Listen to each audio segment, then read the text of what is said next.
여러분들의 투자가 행복했으면 좋겠습니다. 캐시메이커 타이탄 파트너스 대표 문서진입니다. 자, 오늘 문전성시 시작해 보도록 하겠습니다.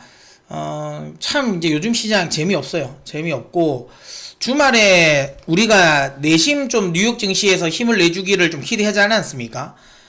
아무래도 이제 중국 같은 경우가 중국이 지금 경기 일단 이제 중국 쪽에서 아무래도 이제 경기 부양책을 좀 내놨죠. 이제 금리를 일단 기본적으로 이제 양적 완화를 사실상 뭐 시작을 한 거 아니겠습니까? 그러면서 일단 기본적으로 중국 쪽에 이제 경기 부양책이 나온다라는 기대감, 거기에 상해 봉쇄가 좀 풀린다라는 기대감, 뭐 이런 것들이 나오면서 아시아 증시는 전체적으로 흐름이 좋았어요. 국내 증시 역시도 흐름이 좀 괜찮았다가 그러면서 이 분위기가 사실 뉴욕 증시, 유로까지도 괜찮았어요. 예, 유로까지도 흐름은 좀 나쁘지 않았습니다. 그러다가 이제 이게 뉴욕 증시로 넘어가면서 확 이렇게 꺾였는데 일단 뭐 특별하게 이제 어제 뭐 뉴욕 증시를 하락시킬 만한 이유는 없었어요. 그러니까 이 금요일장에 하락시킬 만한 뭐 이슈들은 특별한 건 없었는데 뭐 중요한 건 이거죠. 약세장이라는 거예요. 약세장. 뭐 저는 여러분들도 아시겠지만 저는 강세론자입니다. 강세론자고 여전히 저는 시장은 장기적으로 보면 아주 긴 텀에서 봤을 때 아주 이렇게 긴 텀을 본다면 이런 지금 흐름인 거예요. 이런 흐름이다. 그러니까 아주 장기적인 흐름 내에서의 조정장. 그러니까 이런 거겠죠. 한 이 정도. 저는 뭐 제가 이제 뭐 TV나 그다음에 제가 이제 회원들에게 이야기 드리는 우리 고객분들에게 이야기 드리는 거 뭐 라디오나 이런 데서 출연해서도 많이 이야기를 하지만 저는 시장은 지금 현재의 상승장은 2030년까지는 흐름이 나온다라고 보고 있는 거예요. 전 2030년까지는 시장은 상승이라고 보고 있고 왜 2030년이라고 이야기를 드리냐면 일단 지금의 이 흐름은 기술 혁신에 따른 저는 상승이라고 봐요. 그러니까 우리가 이제 대표적으로 이렇게 강하게 올라왔었던 시장 상승세들이 좀 있었지 않습니까? 있었는데 지금 현재 그러면 뭐 그것들을 이끌었던 것들은 뭐 예를 들어 뭐 이런 거 그러니까 이머징의 부상으로 인해 가지고 우리가 흔히 말했잖아요. 그때 뭐 이런 것들 뭐 브라질, 그다음에 중국, 그다음에 인도 뭐 이런 애들이 막 부상을 하면서 올라왔었던, 그러면서 이제 결국에는 이게 이제 인프라 투자라든지 뭐 이런 것들이 이제 부각되면서 올라왔었던 시기. 그때 원자재 관련 종목들이라든지 우리가 뭐 생각하면 그때 뭐 조선주라든지 이런 종목들이 엄청나게 많이 올랐죠. 리만 사태 딱 직전까지. 그게 한 10년 정도 올랐지 않습니까? 그 10년 동안 아주 장기 성장을 하다가 그다음에 이제 리만 사태 만나면서 좀 빠그라져 버렸고, 그리고 나서 지금 다시 이제 그러니까 코로나가 터지기 전에 이 팬데믹 사태가 터지기 전에 또 10년 가까운 상승을 했잖아요. 장기적으로 보면 뭐 물론 그 중간에서 우리나라는 사실 좀 이제 다른 흐름이 나오긴 했습니다. 우리나라는 2018년 정권 딱 바뀌면서는 좀 바뀌긴 했어요. 2018, 2019, 2020년 내리 3년을 떨어졌죠. 그때는 우리가 뭐 파키스탄 증시보다도 안 좋았던 시장 뭐 그런 건 있긴 했지만 그래도 글로벌 전체적으로 봤을 때는 시장은 상승을 했었거든요. 뭐 그러니까 그때는 우리가 여러분들도 다들 아시는 것처럼 이제 돈을 뿌리는 상황. 돈을 뿌리면서 우리가 흔히 말하는 이제 유동성에 의한 또 시장 상승을 한 10년 정도 했다고 보시면 돼요. 그리고 나서 이게 이제 뿌그러진 게 결국에는 2020년 팬데믹인 거죠. 팬데믹이 터지면서 빠그러졌다가 저는 이제 그리고 나서 지금 이제 다시 한번 상승을 하고 있잖아요. 근데 이거는 저는 이때 지금의 상승은 또 한 번의 10년의 저는 상승기라고 보거든요. 또 한 번의 10년의 상승인데 이건 뭐다? 기술 혁신. 기술 혁신에 의한 상승이다. 라고 저는 생각을 합니다. 왜냐면, 뭐 뒤에도 좀 설명을 드리겠지만, 일단 지금은 우리가 이 팬데믹을 맞으면서, 원래 팬데믹 이전에도 우리는 그러니까 뭐 우리가 뭐 클라우드라든지, AI라든지, 그 다음 비대면이라든지 이런 것들이 다 있었어요. 원래 그쪽 관련 부분의 서비스들을 메타버스나 이런 것들도 다 원래부터 하려고 했었던 상황이었어. 근데 중요한 건, 그 전까지만 하더라도, 뭐 기업들이 좀 약간 소극적이었지. 적극적으로 이쪽 관련 시장에 투자를 확 하진 않았는데 팬데믹이라는 어찌 보면 외부 변수가 생기면서 새로 전혀 이제 시장이 생각하지 않았던 이런 변수들이 생기면서 완전 산업을 재편해 버렸잖아요. 그러면서 이거 해보니까 되네. 이거 해보니까 이것도 돈이 되네 라는 게 나온 거죠. 그러면서 그로 인해서 저는 이제 한 발 원래도 우리가 가려고 했었던 사실 좀 구시대적인 이건 좀 약간 낡은 제가 좀 잘 안 쓰고 싶은 단어긴 하지만 예전엔 이거 되게 혁신적이었는데 이 단어가 요즘에는 뭐 좀 안 혁신적이죠. 이건 뭐 그러니까 4차 산업 그러니까 4차 산업이라는 4차 산업혁명이죠. 여기에 대한 이게 좀 빨리 이제 앞당겨진 거죠. 그러면서 이거에 의해 가지고 시장은 좀 상승하지 않을까 그렇게 10년을 봅니다. 왜냐하면 지금 현재 시장에서 이야기하고 있는 4차 산업의 핵심 종목들 뭐 전기차, 그 다음에 클라우드, AI, 뭐 자율주행 뭐 이런 것들 있지 않습니까? 이런 것들이 대체적으로 다 관련 기업들이 실적이 이제 나오는 아니면 뭐 양산이 시작되는 뭐 이런 시점들이 대부분 다 2030년 기준이더라고요. 그렇다면 뭐 시장에는 그렇잖아요. 딱 기업들이 실적이 딱 나오기 시작하고 그 다음에 뭐 다시 이제 뭐 나오고 돈을 벌리고 하는 시기는 있지만 실제로 기업 가치가 최고로 고평가되는 시점을 일단 이 특히 기술주들 같은 경우는 기술이 개발된 과정에서 개발되고 그 다음에 어떻게 돼 양상이 딱 시작되는 시점.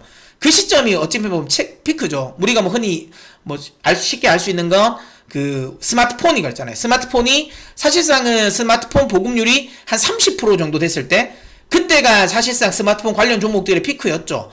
물론 뭐 애플은 좀 다르긴 하지만 스마트폰 관련 부품주들 이런 애들의 피크는 거의 30% 정도, 점유율이 30% 정도 찍히는 시점. 그때부터는 전반적으로 좀 약간 좀 떨어지는 경향이 강했죠. 뭐 그런 것들. 근데 어쨌든 그런 식으로 해서 좀 이 양산을 딱 시작하는 시점들, 뭐 AI라든지 자율주행이라든지 그 다음에 전기차 이런 것들이 우리가 생각하는 피부로 좀 와닿을 수 있는 시점, 그런 것들이 대체적으로 이제 시장에 한 30% 정도 침투했을 때, 침투율 한 30% 정도 됐을 때라고 보는데, 어쨌든 그때 시점이 대체적으로 2030년 정도라 되니까 저는 그 정도 됐을 때 제가 보기엔 이 10년의 상승장은 끝난다라고 봅니다. 그러면 지금은 어쨌든 그런 10년 대세 상승장의 어쨌든 전 조정이라고 좀 보기 때문에 뭐 크게 추세적인 하락에 대한 우려감은 안 합니다. 안 하는데 어쨌든 인정하긴 싫지만 어쨌든 단기적으로 지금의 조정장은 맞아요. 그래서 지금은 약세장이 맞다라는 거고, 그렇기 때문에 웬만하면 일단은 시장은 좀 이 호재에 민감하지 않죠. 되도록이면 그냥 뭐 좀 빼고 싶어하는 경향이 좀 강한다고 보시면 됩니다. 그래서 뉴욕 증시 같은 경우도 좀 빠졌는데 뭐 빠지는 이유는 뭐 이런저런 이유를 많이 대지만 뭐 갑자기 뭐 타겟이 뭐래 어쩌고저쩌고 이것도 다 저는 이야기 지금 말이 안 된다. 뭐 지금 야 타깃 봐봐라, 실적 안 나왔다, 지금 야 코스트코, 야 나는 진짜 엄청나게 많이 갔는데 야 그래도 실적 안 나오잖아, 야 하잖아요. 야 월마트, 얘 실적 안 나왔잖아. 야 얘들이 뭐야 소매 판매잖아. 소매요. 야 이거 봐봐, 이거 결국에는 그 1분기 실적 안 나왔다라는 거는 뭐 지표에 뭐 소비가 살아나네 많이 하지만 실질적으로 소비자들이 일단 지갑을 닫는 거고, 또 중요한 건 야 그래도 어쨌든 봐봐 지금 이익도 안 남잖아. 그 인플레이션 이거 너무 심하니까 기업들 실적 안 좋아. 그럼 결국은 이거 야 경기 침체로 갈 수 있어 라고 이야기를 하는 거죠. 저는 근데 여기에 대해서 이제 전혀 동의하지 않습니다. 전혀 동의하지 않고, 왜냐하면 그런 건 있어요. 물론 인플레이션에 의해 가지고 이게 이제 가격이 증가시키지 못했다라는 거, 이건 분명히 좀 문제가 될 수는 있지만, 그럼에도 불구하고 이 소매 판매 업체들이 실적이 안 좋았다고 해서 이 미국의 소비가 이게 줄었냐라는 거야. 아니라니까. 일단 뭐 주요 지표들이 줄었다는 걸 전혀 나타내지 않고요. 그 다음에 요게 이제 오늘 뭐 보고서 중에 하나가 제 눈에 띄는 게 있어서 그걸 좀 인용을 좀 하는데, 일단 보시면 아시겠지만 요거죠. 요거 미국 레스토랑 좌석 점유율을 보시면 아시겠지만 확실하게 1분기에 이게 오미크론 영향이 있긴 해요. 우리가 전혀 없는 게 아니야. 미국도 보시는 것처럼 딱 1분기에 1, 2월에 확 줄었어요. 오미크론이 이제 확산 딱 될 때 결국 확산 딱 줄었어. 결국은 1Q잖아. 1, 2월이 반영이 안 될 수가 없잖아요. 1, 2월은 오미크론 영향을 받았어요. 시장이 오미크론 영향을 받았다고. 그러다 보니까 결국에는 좀 약간 마진도 좀, 그러니까 안 그래도 마진도 낮아져 있는 상태에서 판매까지도 좀 낮아지니까 실적에 대한 실적 이제 예상 컨센은 좀 하회한 거지. 실질적으로 그냥 영향을 보면 오미크론이다라는 거고. 다시 지금은 보시면 아시겠지만 거의 다 회복했어요. 다시 다 회복하고 있는 상황이라는 거잖아요. 그런 걸로 보면 2분기 실적에 대한 우려감이 그렇게 저는 지나치게 지금은 너무 지나치게 반영된 게 아닌가라고 생각을 합니다. 최근 들어서 미국 주요 기업들이 2분기 컨센을 대부분 낮췄어요. 2분기 주요 이제 IB들이. 그럴 수밖에 없는 게, 주요 기업들의 컨콜이 1분기 컨콜 때 항상 이제 2분기 실적 전망을 할 때 대부분 전망치가 하향 조정, 하향했잖아요. 근데 이거는 그렇게 아셔야 돼요. 미국 기업들의 좀 특징적인 부분이라고 봐야 되는 게, 미국은 이런 거죠. 기본적으로 실적을 하면, 그러니까 처음에 예를 들어 엄청나게 좋아질 거야 라고 보통 잘 말 안 합니다. 대부분 좀 약간 보수적으로 보죠. 예. 보수적으로 이야기를 하고, 그리고 실적 발표 때 그래서 어닝 서프라이즈가 많이 나요. 그 이유가 그겁니다. 그러니까 보통 S&P 500 기업들이 이제 팩트셋에 조사를 하면 S&P 500 기업들이 항상 이제 그 실적 발표를 하다 보면 평균적으로 75% 정도는 실적을 컨센을 대부분 상회를 하잖아요. 컨센을 상회를 하지 않습니까? 근데 그 이유가 상대적으로 좀 보수적으로 항상 이야기를 해요. 보수적으로 이야기를 하고, 그러면서 이제 거기에서 이제 컨센을 좀 그러니까 이런 IB들도 컨센을 좀 낮추겠죠. 그리고 나서 짠 했는데 좋게 나오는. 대체적으로 미국 기업들은 그렇게 많이 합니다. 우리나라 기업들은 조금 반대긴 하죠. 굉장히 이제 투자자들에게 꿈과 희망을 심어주고, 딱 실적 발표하면 이제 꽉장창, 특히 이제 실적 잘 안 나오는 애들이 그런 짓을 많이 하잖아요. 좀 다르긴 해요. 근데 어쨌든 미국은 좀 그렇습니다. 근데, 그러니까 넷플릭스가 박살난 거야. 그러니까 넷플릭스가 박살났다니까.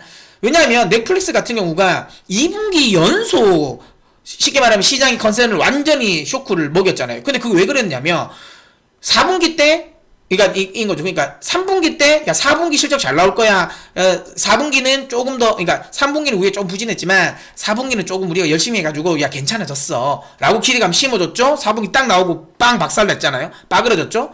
그 다음에 1분기 그리고 4분기 때 하는 거야. 야, 이거는 일회성이고, 야, 우리, 지금, 야, 오징어 게임도 좀 잘 됐고, 이제 그래서 투자 많이 해서 다른 것들도 좀 잘 될 것 같아. 야, 1분기 괜찮을 것 같아. 라고 딱 했는데, 물론 뭐, 러시아 사태도 있긴 하지만, 빡! 나오고 나서 어떻게 했어요? 또 뽀그라져 버렸잖아. 그러니까, 원래 전통적으로 미국 그러니까 기업들은 컨센은 항상 그러니까 이런 전망치는 좀 보수적으로 보는데 넷플릭스는 그렇게 안 본 거죠. 굉장히 장밋빛을 미래를 만들어 놓고 기대감을 심어 놓고 그거를 2분기 연속 쉽게 말하면 시장의 신뢰를 잃어버리니까 그렇게 박살난 거예요. 그러니까 그거는 뭐 그런 거 어쨌든 이 미국 기업들이 전체적인 이런 이 분위기가 항상 조금 실적 관련 부분을 좀 보수적으로 이야기를 합니다. 그런 영향이 커요. 그래서 2분기 지금 실적 관련 부분에서 컨센이 지금 하향될 정도니까 엄청나게 주가가 많이 빠졌잖아요. 뭐 뒤에도 차트를 보여드리겠지만. 그러니까 저는 지금 이 나스닥의 이 가격의 이 조정, 지금 이 가격대는 이미 시장에서 실적이 안 좋게 나올 거다라는 거. 2분기에 대한 실적이 참 안 좋을 거라는 게 이미 반영된 가격대라고 저는 생각을 합니다. 네, 가격이 이미 반영된 가격이라고 저는 생각되기 때문에 그래서 자꾸만 저는 이 라인 자체가 그래도 좀 지지선을 형성할 수 있지 않을까, 바닥권이지 않을까라고 계속 이야기 드리는 거예요. 왜냐하면 악재가 상당 부분 녹아나 있어요. 경기 침체도 이미 주가는 이미 경기 침체가 왔다고 지금 판단하고 지금 움직이는 거라니까, 이 정도면. 그 다음에 왜냐면 이미 그 10년 평균, 그러니까 S&P 500 같은 경우, 기준으로 보면 10년 평균 PR을 하회를 하고 있잖아요. 그러니까 경기가 침체될 거라고 이미 기정사실화를 거의 하고 있어요, 시장은. 2분기 실적 굉장히 안 좋을 거라는 것도 기정사실화 하고 있어요. 물가가 안 떨어질 거라는 것도 지금 기정사실화 하고 지금 이 가격을 묻어낸 거라니까, 주가가.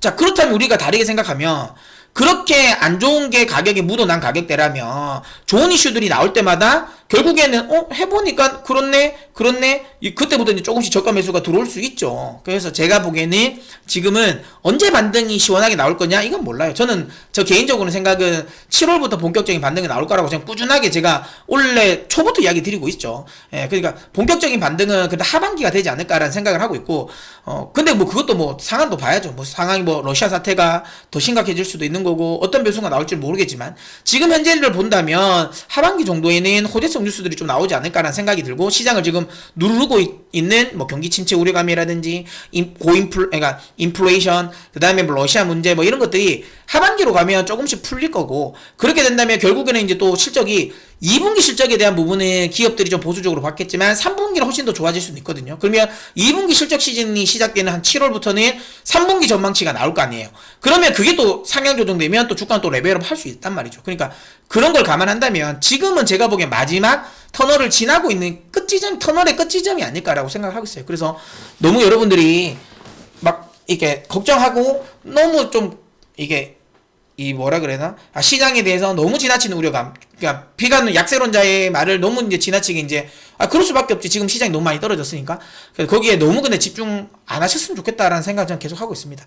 어쨌든 또 다시 돌아가서, 그래서 어쨌든 뭐 그래서 시장이 좀 빠졌다. 그리고 또 이유는 그 지난주가 미국은 만기일이잖아요. 옵션 만기였잖아요. 그러니까 미국 같은 경우는 우리는 이제 둘째 목요일인데 미국은 이제 셋째 주 금요일이거든요. 그러니까 좀 다릅니다. 다른데, 그리고 미국 같은 경우는 특히 주식 옵션이, 주식 개별 옵션이 또 엄청나게 발달돼 있어요. 그래서 좀 만기일 변동성이 주식이 좀 크긴 합니다. 근데 뭐 어쨌든 그래서 이제 장중에 한번 3%까지 쫙 빠졌다가 다시 이제 올라오긴 했는데, 어쨌든 지금의 어쨌든 변동성은 당분간은 계속 진행된다. 진행되는데 이런 변동성을 여러분 너무 일일이 신경 쓰지 마라. 그러니까 변동성 나올 때마다 거기에 맞춰가지고 이유를 갖다 붙이는 거잖아요. 그런데 저는 너무 집중할 필요는 없고, 우린 좀 큰 그림을 그리자. 좀 길게 봤을 때, 길게 보자. 시장을 좀 길게 봤을 때 지금은 분명히 인내하는 구간이지 도망가는 구간은 절대 아니다라고 저는 생각을 하고요. 많은 분들이 뭐 이런 거 이야기가 또 많이 나오더라고요. 약세론자들이 야, 애플 지금 팔아라, 테슬라 팔아라, 엔비디아 팔아라, 이야기가 많이 나옵니다. 그거 팔아야 될까요, 여러분? 진짜? 지금 엔비디아는 팔아야 돼? 이거 애플이나 테슬라 이런 거 팔아야 되나? 물론 저는 개인적으로는 이들 주식은 안 가지고 있어요. 제가 이제 선호하는 주식이 아니기 때문에 안 가지고는 있지만, 그리고 저희 고객들도 이 주식은 안 가지고 있습니다. 물론 고객들 개인들은 다, 그러니까 개별적으로 가지고 운영하는 포트들은 다 가지고 있긴 하지만, 어쨌든 뭐 저희가 이제 하는 쪽에서는 안 가지고 있습니다. 안 가지고 있고, 저희 좀 다른 종목들을 가지고 있긴 한데, 그렇다고 하더라도 저희도 여전히 기술주입니다. 기술주인데, 그럼 파느냐? 그럼 어쨌든 이거 가지고 있는 분들은 팔아야 되냐? 아니다. 전혀 팔면 안 된다. 이걸 왜 팔아, 이걸? 이거 팔아가 뭐 살려고? 전혀 팔 이유가 없다라고 보고 있어요. 애플을 부정적으로 보는 이유 중에 하나는 그거잖아요. 야, 2분기 지금 야 봐봐. 야, 샤오미도 오포도 다 지금 물량 지금 다 지금 적게 냈어. 야, 이거 뭐지? 그 부품 업체들한테 야 이거 많이 가져오지 마. 야, 한 30% 정도 좀 적게 생산해. 내렸어. 뭐 애플이라고 뭐 다를 거냐? 맞죠. 애플도 분명히 이 중국의 상하이나 그다음에 이제 베이징 봉쇄의 영향을 맞을 겁니다. 분명히 맞을 거예요. 그래서 이거 아닌가? 그래서 이 가격이 아니에요? 저는 만약에 중국 리스크가 없었으면 애플이 빠질 이유가 있나요? 애플을 뺄 이유가 있어? 저는 없다고 보거든요. 뺄 이유가 없다. 그 다음에 애플이 그러면 인플레이션에 정통으로 맞았냐? 정통으로 피해를 봤냐? 소매 맞지? 아니잖아요. 애플은 가격이 올리는 만큼 족족 사람들이 다 사고, 애플은 그만큼 또 충성 고객도 많고, 이거는 우리나라뿐만 아니라 뭐 우리 속대 좀 나쁜 말로 뭐 앱등이라고 하잖아요. 앱등이뿐만 아니라 그냥 글로벌적으로 그냥 애플을 사는 때 가격을 오는 거에 대해서 엄청나게 내가 가격 저항을 받고 사지는 않거든요. 물론 애플의 부품을 납품하는 업체들은 저는 개인적으로 별로일 수는 있어요. 하지만 실질적으로 애플 자체가 마진율이 화끈하게 떨어질 것이냐? 그렇지는 않다라고 보고 있고, 그 다음에 애플이라는 건 단순히 우리가 휴대폰만 보고 아이폰만 보고 사는 기업도 아니잖아요. 결국에는 하반기부터 AR도 나올 거고, 그 다음에 애플카를 비롯해가지고 또 이제 장기적으로 보면 뭐 전기차 시장에도, 자율주행차 시장에도 뛰어들고 여전히 성장성이 있는 산업이지 않습니까? 뭐 기업입니다. 그런 기업인데 단순히 뭐 한두 분기에 실적 미스를 가지고 팔아야 된다라고 생각하는 거는 저는 말이 안 된다라고 보고 있고요. 물론 이런 것도 있겠죠. 내가 매매를 함에 있어서 한 3개월, 한 분기 정도의 텀으로 내가 투자를 한다. 난 길어봐야 3개월 이상 투자 안 한다 라고 생각하는 사람들이야 지금 애플 같은 것들은 파는 게 맞아요. 단기적으로 급격하게 다시 오를 만한 이슈는 없기 때문에 그러면 파는 건 맞는데, 근데 그렇게 해서 팔아가지고 그렇게 이제 샀다 팔았다를 많이 하는 분들이야, 트레이딩에 자신 있는 분들이야 모르겠지만, 그게 아닌 분들은, 애플을 사시는 분들이 그렇게 내가 3개월 정도 트레이딩하고 투자하겠다고 생각하시는 분은 없을 것 같아요. 그렇다면 굳이 이런 종목들을 나는 장기적으로 끌고 갈 건데 왜 이걸 파냐? 괜히 어설프게 손절이 아니라 만약에 익절을 한다면 어설프게 세금을 내야 되는 거잖아요. 세금 낼 필요가 뭐 있어, 굳이. 지금 당장. 저는 이거 끌고 가는 게 맞다고 우선 보고 있고, 오히려 저는 돈이 더 있으면 더 사는 게 맞죠. 왜냐하면 결국에는 2분기 실적은 아직 안 까봤어요. 안 까봤는데 안 좋을 거라고 예상하고 지금 내렸잖아요. 이미 주가는. 그러면 결국에는 2분기 실적이 까졌을 때 실질적으로 안 좋게 나온다고 하더라도 이미 가격에 선반영되는 게 있지 않습니까? 그러면 하락폭은 조정폭은 제한될 가능성이 좀 높다고 보고, 오히려 저는 2분기 실적 컨퍼런스, 그러니까 2분기 컨콜에서는 오히려 3분기에 대한 기대감을 심어줄 수밖에 없을 거 아니에요. 심어주지 않겠습니까? 그럼 그걸 굳이 우리가 지금 구간에서 이걸 팔 이유가 있냐라고 저는 생각을 해요. 만약에 애플 자체적인 뭔가 장기 성장성을 훼손시키는 이벤트가 생겨버려요. 그러면 저는 매도가 맞다고 봐요. 근데 지금 당장 애플의 장기 성장성을 훼손시킬 만한 이슈가 있냐? 그 예를 들어 뭐 아이폰의 아주 강력한 경쟁자가 생겨버렸다. 그러니까 갤럭시가 만약에 애플을 완전 대체할 수 있는 그거 아니잖아. 사실 저도 갤럭시 쓰고 있지만 그거 아니잖아요. 그러니까 애플의 생태계를 아주 강력하게 위협할 수 있는 뭔가 경쟁자가 생긴 악재가 나왔다. 그러면 파는 게 맞겠지. 근데 그런 게 아니잖아요. 단순히 그냥 시기적으로 그냥 뭐 이 계절적인 요소로 인해 가지고 그 다음에 뭐 이런 이 코로나라는 단기 이슈에 인해 가지고 그러니까 한두 분기에 실적 훼손이 나오는 거? 근데 이것도 사실상은 장기적으로 지속될 수 있는 부분은 아니라는 걸 감안한다면 굳이 이걸 지금 매도할 이유가 있냐? 라고 저는 생각하고요. 저기서 이건 가져가는 게 맞습니다, 여러분. 가져가는 게 맞고요. 오히려 돈 있으면 더 사는 게 맞아요. 예, 맞고. 그 다음에 테슬라도 저는 아시겠지만 저는 테슬라 별로 안 좋아합니다. 개인적으로 별로 안 좋아하는데 테슬라를 안 좋아하는 건 저는 뭐 그냥 일론 머스크가 싫어서 안 좋아하는 건데 일론 머스크를 별로 안 좋아해서. 근데 그렇다고 해서 테슬라 종목을 제가 안 좋아하냐? 아니에요. 아니, 저는 좋아합니다. 어쨌든 지금은 저는 인정하기 싫지만 어쨌든 지금 현존하는 전기차 기업 중에서는 가장 우수한 기업이 맞습니다. 기술적으로 우위가 있는 기업도 맞고, 저는 뭐 사실 자율주행과 관련된 부분에 있어서는 전혀 동의하지는 않지만 그래도 어쨌든 지금 현재 시장에서는 뭐 자율주행과 관련된 기술 역시도 테슬라가 지금은 앞선다고 생각하고 있지 않습니까?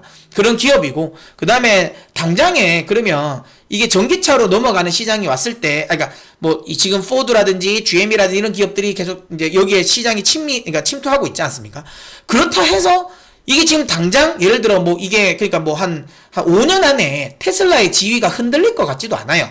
그렇다면 이 종목을 매도할 이유가 있냐라는 거고, 저는 이제 사이클 산업을 원래는 저는 개인적으로 그렇게 좋아하진 않아요. 사이클 산업을. 그러니까 예측을 너무 하기 어려워서. 그래서 제가 뭐 물론 저희 포트에도 반도체는 많이 있긴 하지만 그렇다고 해서 저는 반도체를 선호하진 않습니다. 그럼 저는 뭐 오히려 소프트웨어나 아니면 2차전지 전기차를 훨씬 더 좀 선호하는 편인데, 왜 제가 사이클 산업을 안 좋아하냐면 그 사이클을 제가 그러니까 잘 못 맞춥니다. 어렵고 그거 하면 뭐 골치 아파. 그래서 저는 대체적으로 화학주 이런 거 잘 안 하거든요. 예. 근데 이런 거 전기차나 이런 것들은 뭐냐, 사이클 산업은 지금은 아니잖아요. 나중에는 이것도 사이클 산업으로 갈 거야. 근데 지금은 얘는 사이클 산업이 아니잖아요. 전기차. 왜냐면 이거는 지금 성장하고 있는 산업, 그냥 이렇게 올라가는 거지 뭐. 그러니까 시장 이슈 때문에 떨어지고 왔다 갔다 하는 거지. 뭐 지금 상황에서 뭔가 전기차가 안 갈 이유가 있어요? 없잖아. 이게 사이클이 뭐 있어? 어떻게 계속 꾸준하게 성장하는 거지. 이런 산업이잖아 지금. 이런 산업인데 테슬라가 지금 조정을 받는다고 해가지고 매도를 할 이유가 있나? 비싼 거 인정하지. 비싼 거 인정한다. 내게 싸냐? 안 싸야 안 싸. 비싸. 근데 그러면 그러면 뭐 우리가 뭐 주식을 무조건 싼 것만 사냐? 싼 것만 사야 돼요? 싼 게 비지떡도 있는데 자꾸만 내 포트에 뭐 비지떡만 넣을 이유는 없잖아요. 물론 싼 게 좋은 것도 있어요. 싼 게 좋을 수는 있는데 그건 뭐 가치주를 담을 때는 싼 거 사는 게 맞아요. 근데 비싼 거는 그만큼 또 비싼 이유도 있잖아요. 이게 이런 것들을 테슬라를 가지고 비싸다는 이유만으로 안 산다는 건 말이 안 돼. 이거 뭐 싸지려면 얼마나 싸야 돼? 한 100불까지 떨어지면 싸지나? 100불까지 가도 안 싸지는데? 100불이 가도 이게 비싼 거잖아요. 저는 이거를 가지고 가격적인 그냥 밸류를, 테슬라나 이런 기술주를 가지고 밸류를 이야기하는 건 저는 아니라고 봅니다. 물론 반도체 기업들은 밸류로 이야기할 수 있어요. 반도체 기업들은. 그거는 왜냐면 이미 기본적으로 좀 사이클을 타는 산업이긴 하잖아요. 물론 전기차로 가고 메타버스 AI로 가면서 그 시장 자체가 점점 더 커지는 거 맞지만 어쨌든 기본적인 캐시카우 역할을 하고 있는 것들이 전체 매출에서 차지하고 있는 비중이 크잖아요. 그러니까 얘는 밸류를 따질 수 있어. 반도체는 그럴 수 있지만 그런 게 아닌 애들은 제가 보기엔 너무 밸류를 신경 쓰면 크게 못 먹는다라는 생각을 합니다. 그렇게 생각해요. 그럼 테슬라 못 사는 거지. 그럼 테슬라 안 사야지. 근데 어쨌든 저는 테슬라를 많이 가지고 있다면 지금은 왜 팔 이유는 없다. 일론이 머스크가 성추행 의혹이겠습니까? 전 진짜라고 보는데. 예, 뭐 관상은 과학이지 않습니까? 예, 딴 사람이 했으면 뭐 그럴 수 있는데 뭐 일론이 하니까 뭐 사람들 뭐 그러니까 머스크가 그랬으니까 그랬을 거라 생각하잖아. 그리고 사실 테슬라를 사는 사람도 뭐 그럴 것 같은데. 그리고 만약 예를 들어 그것 때문에 얘가 뭔가 구속이 돼. 그래서 CEO 자리에 내려와야 돼. 그러면 좀 모르겠어요. 근데 그렇지 않잖아. 그런 것까지는 안 될 거 아닐까라는 생각하고 그냥 조정을 주는 빌미라고 저는 보고 있습니다. 오히려 이런 조정은 매수의 기회가 맞다고 저는 보고 있고요. 매수를 하는 게 맞다라고 보는데, 다만 이제 뭐 그런 거 있잖아요. 언제까지 내가 현금이 없다라고 하시면 테슬라를 가지고 계신 분들은 들고 있는 게 맞습니다. 이걸 왜 팝니까? 지금 팔면 저는 안 된다. 저는 뭐 관망 홀딩이고, 만약에 내가 신규로 한번 접근해보고 싶다면 접근하셔도 된다라고 보고 있어요. 그 다음에 엔비디아도 이걸 왜 팝냐. 근데 엔비디아는 앞서랑은 조금은 다르긴 하죠. 왜냐면 아까도 지금 얘는 어쨌든 반도체 업황이고, 저희가 이제 AMD를 매도를 했잖아요. 저희는 이제 AMD를 이제 좀 급락하기 전에 직전에 좀 매도를 파긴 했는데, 그러니까 저는 AMD가 싫어서 나빠서 매도를 한 건 아닙니다. 근데 보고서의 뉘앙스가 느낌이 왔어요. 이것들이 공매도를 그냥 때리려고 하는구나. 제가 이거 지난 방송에서 이야기 했잖아요. 똑같은 거야. 그러니까 PC 수요가 둔화될 우려감이 있다. 둔화될 우려감이 있지만 데이터 센터향, 엔터프라이즈향 매출 비중이 높아질 가능성이 높기 때문에 여기도 요즘 호조다. 그래서 실적은 좋아질 것이다. 라는 거라, 데이터 센터향 매출 비중이 높아지지만 PC 수요가 둔화될 것이기 때문에 실적에 대한 우려감이 있다. 이거 똑같은 내용이에요. 말만 바꾼 거야. 근데 느낌이 뉘앙스가 어때요? 후자는 매도 의견이고 전자는 매수 의견이잖아요. 근데 대부분 요즘 미국의 IB들이 대부분 후자의 리포트를 많이 쓰더라고요. 결국에는 매도 때리겠다라는 거야. 공매도 좀 치겠다는 거기 때문에, 반도체는 지금 당분간은 좀 그러니까 우리나라 반도체 말고, 그러니까 메모리 반도체 말고, 그러니까 이런 이 팹리스 업체들, 요런 애들은, 미국 내 팹리스 업체들은 어쨌든 지금 미국의 주요 IB들이 지금 매도를 좀 쳐놓은 상태이기 때문에 단기간에 오르긴 좀 힘들 겁니다. 다만 그럼에도 불구하고 그럼 얘들이 팔아야 되냐? 이것도 아니라는 거. 왜?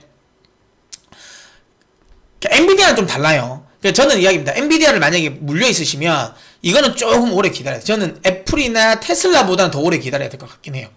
왜냐하면 엔비디아가 올라왔던 거에 또 큰 목을 한 거는 코인 시장도 있으니까. 근데 코인 시장에 또 회복이 되려면 또 시간이 꽤 걸릴 것 같고, 그 다음에 어쨌든 지금 코인 채굴과 관련된 부분도 상당히 많이 좀 떨어져 있는 상태고, 그 다음에 이런 그래픽 카드의 교체 수요를 이끌 만한 또 대규모 또 게임 대작들도 지금 단기적으로 나올 만한 시점도 좀 아니고, 뭐 그러다 보니까 상대적으로 이쪽은 조금은 좀 더디긴 할 겁니다. 하지만 방향은 여전히 상방은 맞겠죠. 왜냐하면 뭐 디지털 트윈의 핵심 기업이기도 하고, 메타버스의 핵심 기업이기도 하고, 그 다음에 뭐 자율주행이라든 이런 쪽이 다 핵심 기업입니다. 그래서 장기적으로 본다면 여전히 긍정적이지만, 뭐 예를 들어 저는 뭐 만약에 내가 1년 정도를 보고 투자를 한다라고 하면 조금은 굳이 뭐 이런 생각은 합니다. 물론 근데 엔비디아를 가지고 계신 분이 있다면, 근데 매도는 아니죠. 지금 이미 물려 내려왔는 상태에서 굳이 실적에 대한 우려감이 이미 선반영되어 있는 가격대인데, 그럴 땐 굳이 매도할 이유는 없다라고 저는 보고 있어요. 물론 다만 애플이나 테슬라보다는 조금 적극성을 띌 만한 종목은 아니에요. 하지만 그래도 그렇다고 하더라도 추세가 꺾였냐? 아니죠. 일단 가지고 계신 분이라면 저는 들고 가는 게 맞다라고 좀 이야기를 드리도록 하겠습니다. 어쨌든 그래서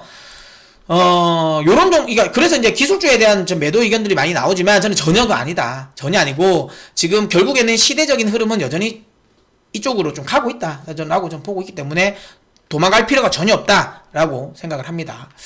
자, 그 다음에 이제, 곡물 가격을 이야기 드리는데, 이건 제가 이제 지난주에 저희 고객들한테 많은 이야기를 했고, 제가 라디오에서도 이런 이야기를 했는데, 저는 조만간에 곡물이 폭락을 할 거라고 저는 보고 있습니다. 폭락입니다. 그러니까 뭐 서서히 떨어지는 거 아니고 그냥 폭락을 할 가능성이 높다. 물론 한두 달 안에 나올지는 모르겠어요. 근데 저는 하반기 최소한 7월이 넘어가는 시점. 그러니까 여름밀인가? 그게 나오는 시점.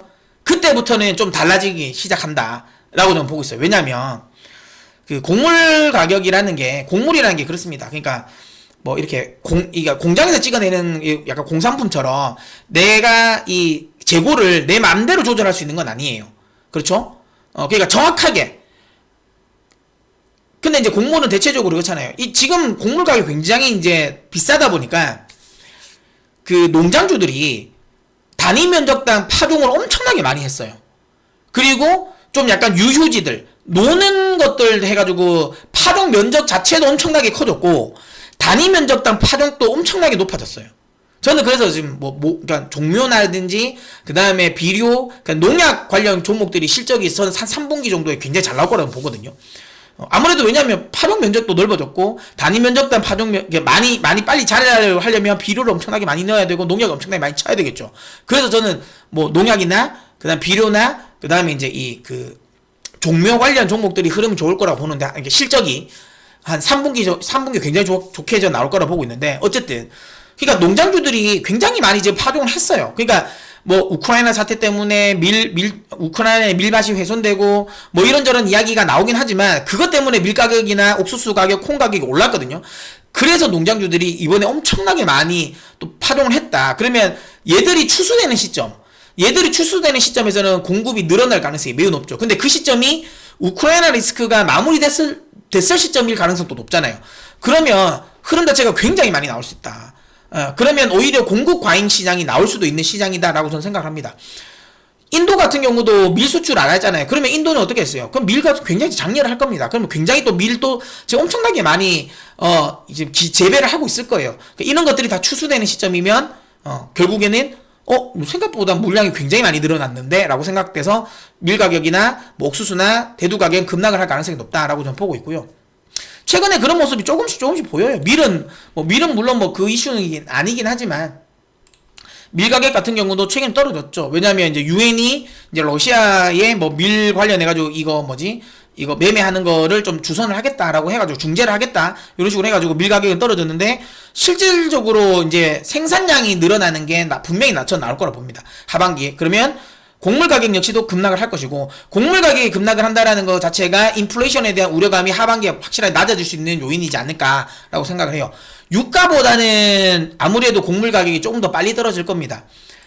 그리고 제가 이걸 뭐 인문학적으로도 이야기를 많이 드렸는데 그러니까 지금 이게 2013년 우리가 알고 있는 건 이제 이 자스민 혁명, 자스민 혁명 때인데 그때도 보시면 이때잖아요. 이때 2013년 그때 옥수수가 훨씬 더 많이 갔죠.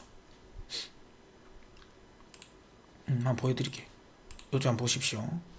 그러니까 그때 당시 우리가 흔히 말하는 이제 아랍의 봄, 요때 곡물 가격이 급등을 했었어요. 그러면서 그러니까 이 식료품 가격이 급등하면서 중동에 어찌 보면 이제 이 서민들이 못 살기 시작한 거야. 너무 힘든 거지. 그러면서 이제 반란이 일어난 거잖아요. 근데 이 반란이 일어났는데 가장 큰 피해를 본 게 뭐냐면 독재 국가들이었어요. 그러니까 이런 곡물 가격이 급등을 하면서 뭐 카다피 리비아에 내려오고 하지 않습니까? 독재자들이 다 끌집어 내려왔었어요. 어쩔 수 없죠. 그러니까 그러니까 민주주의 국가 같은 경우라면 만약에 뭔가 문제가 생기면 선거를 통해서 당을 바꿔버리면 되잖아요. 근데 독재 국가들은 아니잖아요. 결국 밀란이 일어나야 되는데 딴 거는 모르겠지만 내가 지금 당장 못 먹고 살겠다라고 하면서 그럴 때 뭐 들고 일어나잖아요. 이건 역사적으로 우리가 뭐 알 수 있는 거 프랑스 혁명도 그런 식으로 해서 나온 거 아니겠습니까? 루이 16세가 뭐 사실 뭐 독재라고 하긴 그렇지만 그래도 어쨌든 뭐 사실상 독재잖아요. 왕정국가. 그래서 이 루이 16세가 그때 당시 이제 전쟁을 엄청나게 많이 했잖아요. 그러면서 국채 발행도 엄청나게 많이 하고 돈 통화도 엄청나게 많이 찍었어요. 그러면서 이제 인플레이션이 엄청나게 많이 올랐고, 근데 이제 나중에 그리고 나서는 또 세금도 또 많이 걷어버렸잖아. 그러면서 이제 이게 완전히 시민들이 이제 들끓으면서 그때 뭐 장발장도 나오고 다 그런 거 아니겠습니까? 그럼 막 들끓어가지고 한번 이제 엎어진 거죠. 뭐 그런 거. 그래서 항상 이제 이런 이 곡물 가격의 급등은 독재자의 멸망을 불러일으킨다라는 게 역사적 교훈이에요. 이걸 이 이야기를 왜 하냐면 그거를 시진핑이나 이 푸틴이 모르지 않을 것 같아요. 그러니까 지금 최근에 저는 지금 뭐 중국이 이런 북경이나 그 다음에 이제 베이징이랑 그 상하이를 이렇게 봉쇄하는 이유도 저는 그런 거의 일환이라고 저는 보고 있어요. 통제를 하기 위한 일환이라고 보고 있고, 결국에는 이 부분을 얘들이 또 모르지 않는다라는 거. 결국에는 자기들도 알잖아요. 일단 공급망 관련 부분에 있어서의 이슈는 또 중국이 좀 풀어줄 거고, 그 다음에 공산품과 관련된 부분, 그 다음에 이 곡물 가격과 아니면 에너지 과 관련된 부분에 있어서의 노이즈를 지금 현재 만들고 있는 거는 러시아라는 걸 푸틴도 알고 있을 거다라는 겁니다. 이 정도 했으면 러시아도 챙길 만큼 전 챙겼다고 보고, 충분히 지금에서는 출구 전략을 만들어서 나올 수 있는 흐름이라고 보고 있습니다. 그러니까 뭐 지금 뭐 미국이 지난주 금요일날 유로화가 급등했던 이유 중에 하나가 그거잖아요. 그러니까 미국이 지금 대사관을 다시 이제 키우에 문을 열었던 거고, 그 다음에 미국의 합참의장, 그 다음에 미국 국무장관이 통화를 했다라는 거. 그러니까 약간 이제 이쪽에서 서로 해가지고 이제 약간 출구 전략이 만들어질 수 있는 요런 흐름이지 않을까라는 생각을 하고 있습니다. 그러니까 요런 것들이 종합해보자면 곡물 가격을 좀 끌어내릴 수 있는 요인이지 않을까라고 저는 생각을 하고 있습니다.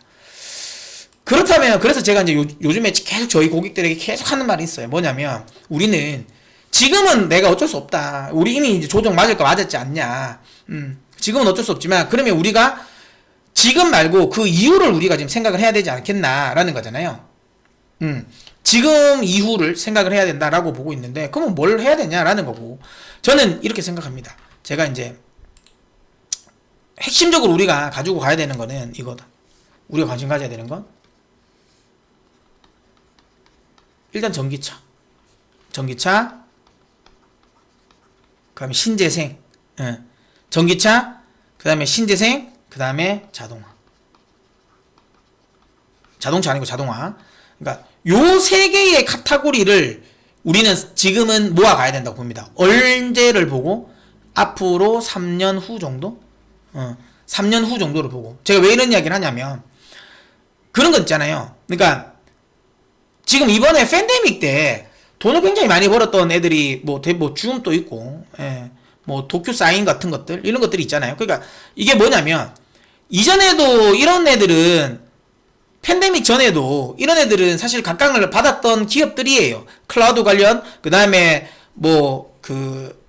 이제 사이버 보안 관련 기업들이라든지, 지금 뭐 도쿄 사인 같은 뭐 비대면, 그 다음에 뭐 줌 같은 것도 다 비대면 관련 이런 종목들도 원래 각광을 받았었는데, 팬데믹이라는 이슈가 터지면서 얘들이 어찌 보면 이익에 우리가 흔히 말하는 듀레이션을 엄청나게 앞당겨 버린 거잖아요.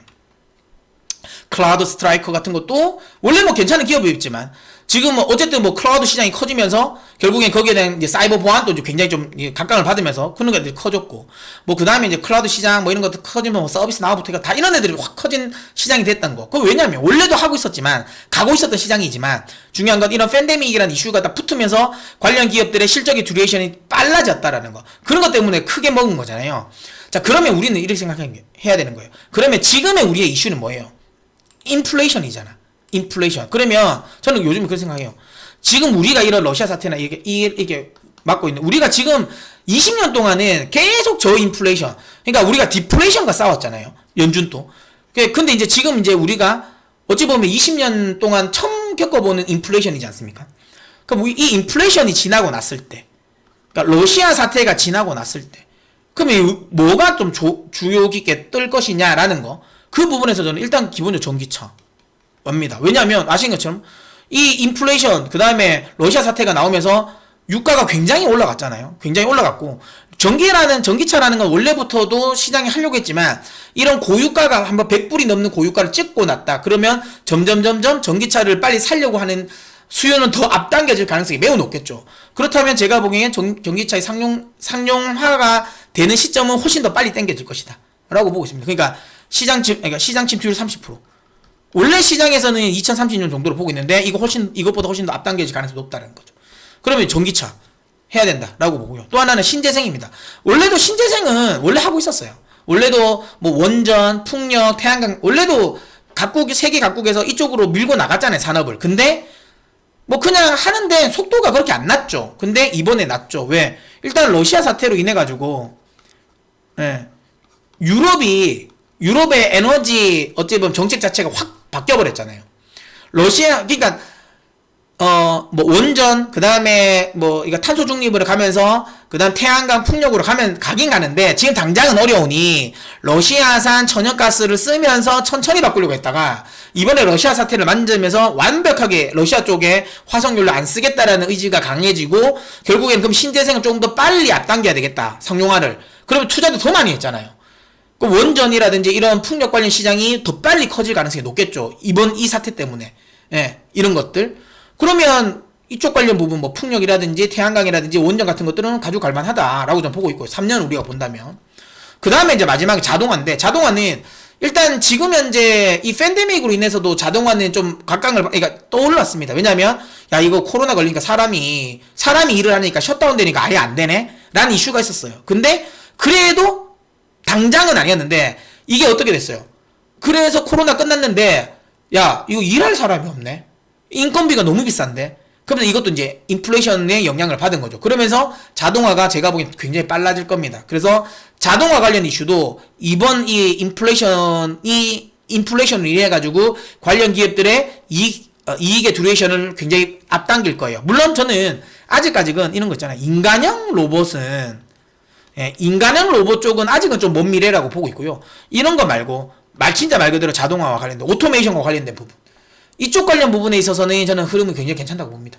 그래서 요런 것들, 그러니까 요런 세 개의 카테고리에 있는 애들을 지금부터 저는 오히려 조정치 매수를 해야 되지 않을까라고 좀 보고 있어요. 예, 그런 것들을 계속 차곡하게 쌓아 나가야 되고, 물론 저희는 계속 그거를 계속 쌓아 나가고 있습니다. 저희 전혀 저와 뭐 저희 고객들은 뭐 전혀 뭐 이런 조정에 흔들림 없이 뭐 떨어지면 뭐 현금이 없는 게 아쉬운 거지. 예, 시장 조정은 전혀 두렵지 않다. 예, 우리는 그쪽을 계속 차근차근 계속 모아간다, 이렇게 생각하고 있고, 결국에는 결과물은 한 3년 정도 후에 나오겠죠. 물론 뭐 중간중간에 현금 흐름은 저희가 뭐 선물이나 옵션 투자를 통해 가지고 조금씩 이제 현물을 이제 이 현금 흐름을 만들고는 있는데, 아주 큰 돈을 벌다고 생각하는 거랑은 할 거면 결국은 이제 2년 3년 후를 우리는 생각을 하니까 그렇다면 이쪽에 좀 집중하는 게 맞지 않을까라고 생각을 합니다. 그 다음에 이제 마지막으로 요즘에 이야기도 정말 많이 나와서 제가 이야기를 한마디 하고 싶은 게 그거예요. 요즘에 그런 건 있죠. 그러니까 뭐 선비적인 마인드야, 뭐 다 선비야, 선비. 그러니까 뭐냐면 돈 못 버는 게, 그러니까 지금 뭐 시장 하면 뭐 종목에 집중해야 된다. 근데 이제 지금은 돈 버는 기업에 집중해야 되고 돈 못 버는 기업들은 매도를 해라고 막 이야기 하잖아요. 저는 이거 굉장히 선비적인 발언이라고 생각해요. 물론 내가 6개월 정도의 투자 흐름을 본다면 맞습니다. 그러니까 지금 제가 얘기했지만 만약에 저는 리비안은 없어요. 저는 리비안 별로 안 좋아합니다. 근데 그냥 예를 드는 거예요. 왜냐면 우리가 가지고 있는 종목을 이야기할 수 없으니까. 그러니까 리비안을 예를 들면, 그럼 리비안은 사야 되냐 사지 말아야 되냐라고 할 때, 리비안과 만약에 뭐 애플, 애플은 좀 다른데 뭘로 해야 되니? 엑슨모빌, 뭐 BP 뭐 이런 거 할까? 하여튼 그거랑 옥시덴탈과 그 다음에 리비안이라고 많이 따지면 옥시덴탈도 괜찮아요. 그렇다고 해서 리비안을 팔 이유는 없는 거예요. 왜냐하면 내가 6개월을 생각을 하면 사면 안 돼요. 사면 안 돼. 6개월을 생각하면 파는 게 더 오를 수도 있어요. 근데 그게 아니라 내가 만약에 아까 얘기했지만 1년도 아니야, 2년 3년을 생각하면 오히려 이런 종목들을 모아가는 게 맞죠. 저는 리비안을 별로 안 좋아하니까 리비안 빼고 그냥 그걸 합시다. 그러니까 로블록스, 물론 저희도 로블록스도 없어요. 다른 거 있는데. 근데 그래도 로블록스는 나쁘지 않다고 생각하니까 그냥 로블록스를 얘기되면, 로블록스는 그러니까 마이크로소프트와 로블록스를 대결한다면 물론 마이크로소프트 굉장히 좋아요. 좋은 기업이고 돈 계속 산다고 봐요. 들고 있어야 되고 더 사야 되는 것도 맞다. 근데 그렇다고 해서 로블록스를 지금 팠냐? 안 된다. 왜? 여러분, 돈 못 번다고 해가지고 이런 건 있겠지. 아예 계속 돈 못 버는 기업들 있잖아요. 그러니까 가능성이 없는 거. 기술적인 가능성도 없는 회사들은 사면 안 돼요. 진짜 말 그대로 스펙들 중에서도 진짜 그냥 스펙 붐을 타고 기술력 하나도 없는데 그냥 뻥튀기 된 종목들은 파는 게 맞는데, 그게 아니라 실체가 있고 매출도 내고 어느 정도 유저들이 형성돼 있고 이런 애들은, 그리고 거기에 대한 생태계가 형성돼 있고 그 생태계 내에서 강자인 애들은 팔면 안 돼요. 지금은 돈을 못 버는 애들이지. 그러면 엔비디아 뭐 테슬라 이런 거 어떻게, 이런 종목들은 처음부터 투자하면 안 되지. 항상 저 위에 있을 때 그럼 투자해야 되는데 안 된다니까. 우리가 흔히 좀 기대하는 뭐 텐베거 이런 것들 내려면 이럴 때 사는 거예요. 돈 다 벌기 시작할 때 사면 그 뭐 텐베거가 나오나. 20, 30%씩 먹는 거지. 그게 아니라 내가 만약에 뭐 햄버거 이런 걸 원한다면, 그걸 노린다면 돈을 못 벌 때 사는 게 맞지. 다만 이때는 위험은 있어. 왜? 얘가 영원히 돈을 못 벌 수도 있거든. 그거를 보는 눈이 있긴 해야지. 근데 우리가 지금 딱 봐도 알니까 리비안 나쁘지 않은데, 로블록스는 나쁘지 않은데, 이런 애들 있잖아. 우리가 보면 알잖아. 최근에 시장이 쭉 나오고, 그 다음에 주요 뭐 이렇게 흔히 말하는 시장에서 좀 괜찮은 애들이 좀 투자가 좀 되어 있는 애들 있잖아요. 그런 애들. 예. 보이잖아. 그런 애들은 살벌만 하지. 그런 애들은 지금 잡아야지. 뭐 언제 잡을 거야? 뭐 퀀텀 스케이프, 물론 우리는 그 다 익자라고 나와서 그 사라는 소리 아닙니다. 그러니까 전고체 배터리 관련 기업들 지금 돈 못 버는데 그럼 그런 것도 언제 살 건데? 그럼 전고체 배터리가 상용화되고 돈 벌면 사? 그때 이미 뭐 10배, 20배까지 올라가 있을 건데. 참고로 퀀텀 스케이프도 우리는 벌써 10배를 먹었잖아요. 거의. 예, 13배를 먹었잖아. 응. 돈이 안 나오는데도. 그때는 우리가 뭐 스펙 붐을 타고 우리 좀 잘 먹긴 했지만, 어쨌든. 다시 그까지 가격까지 가지 말라는 법이 있겠어요? 아니, 없다니까? 다시 간될 수 있다니까? 근데 그때 돼가지고. 전고체 배터리 상용화되고, 전고체 배터리에서 실적 나오고, 그때 사면. 늦어요. 예. 내가 생각하는, 근데 그렇다고 해서 그런 기업들의 돈을 막 왕창 넣어라 라는 말은 아닌데, 내가 장기 투자를 하고, 그 다음에 내가 뭐 예를 들어 좀 기대 수익률을 좀 높여보겠다라고 하면 그런 기업을 사는 게 맞습니다. 무작정 그냥 뭐 어디서 뭐 방송이나 이런 데서 좀 욕 안 들어 먹으려고 선비적인 발언 하는 거잖아요. 예. 근데 그거는 제가 보면 들을 이유가 전혀 없어요. 예. 그런 거는, 예. 너무 그건 선비적 발언이다 생각합니다. 뭐 그게 뭐 다 틀린 말은 아니지만, 그렇다고 해서 그런 종목을 너무 뭐라고 해야지, 뭐 죄악시, 그걸 투자하는 걸 죄악시 할 필요는 없지 않나 생각합니다. 전 근데 단서는 달았어요. 실적이 계속 안 나오고 기술력도 없는데 그냥 막 그냥 뻥튀기 튀긴 애들, 뭐 중국 기업들 중에 이양 같은 거, 전 대표적으로 이양 별로 안 좋아하거든요. 원래도 전 싫어했는데 뭐 힌덴버그에서 까긴 깠더라고. 하여튼 뭐 이양이라든지 니콜라가 사실 아직 잘 모르잖아. 근데 요즘은 조금 회생할 수 있는 기회 약간 보이긴 하는데, 어쨌든 그런 것들 있잖아. 완전히 말도 안 되고 이건 뻥일 것 같은 이런 애들만 아니라면, 실질적으로 뭐 그러니까 결과물을 좀 조금씩 내놓는 애들 있잖아요. 그런 애들은 제가 보기엔 나쁘지 않다고 봐요. 다만 단기적으로는 안 되겠지. 그런 것들 한 2, 3년 생각하는 거고. 2, 3년 생각해서 한 15배, 10배를 생각하면 괜찮잖아요. 예, 그렇게 일단 저는 생각을 하고, 그런 기업들도 저는 계속 봐야 된다라고 보고 있습니다. 아시겠죠? 네. 자, 이렇게 해서 또 오늘 또 문전성시를 또 마무리 또 해보도록 하겠습니다. 뭐 요즘에 여러분 구독 좀 많이 해주십시오. 구독 많이 해주시고 댓글도 많이 달아주시고 좋아요도 많이 눌러주시면 저에게 큰 힘이 될 것 같습니다. 자, 그러면 또 다음 주 힘든 한 주가 될 것 같습니다. 하지만 이야기도 했지만 저는 추세적인 하락은 나오지 않는다라고 생각되기 때문에 인내하고 가면 된다. 하반기가 되면 언제 그랬냐는 듯이 그때 살 거리란 말이 분명히 나올 겁니다. 그럼 그 하반기를 기대하면서 지금은 좀 인내하면서 좀 기다려 보도록 하겠습니다. 자, 그러면 저는 또 다른 컨텐츠를 통해서 또 찾아뵙도록 할게요. 자, 그러면 저는 다음에 뵙겠습니다, 여러분.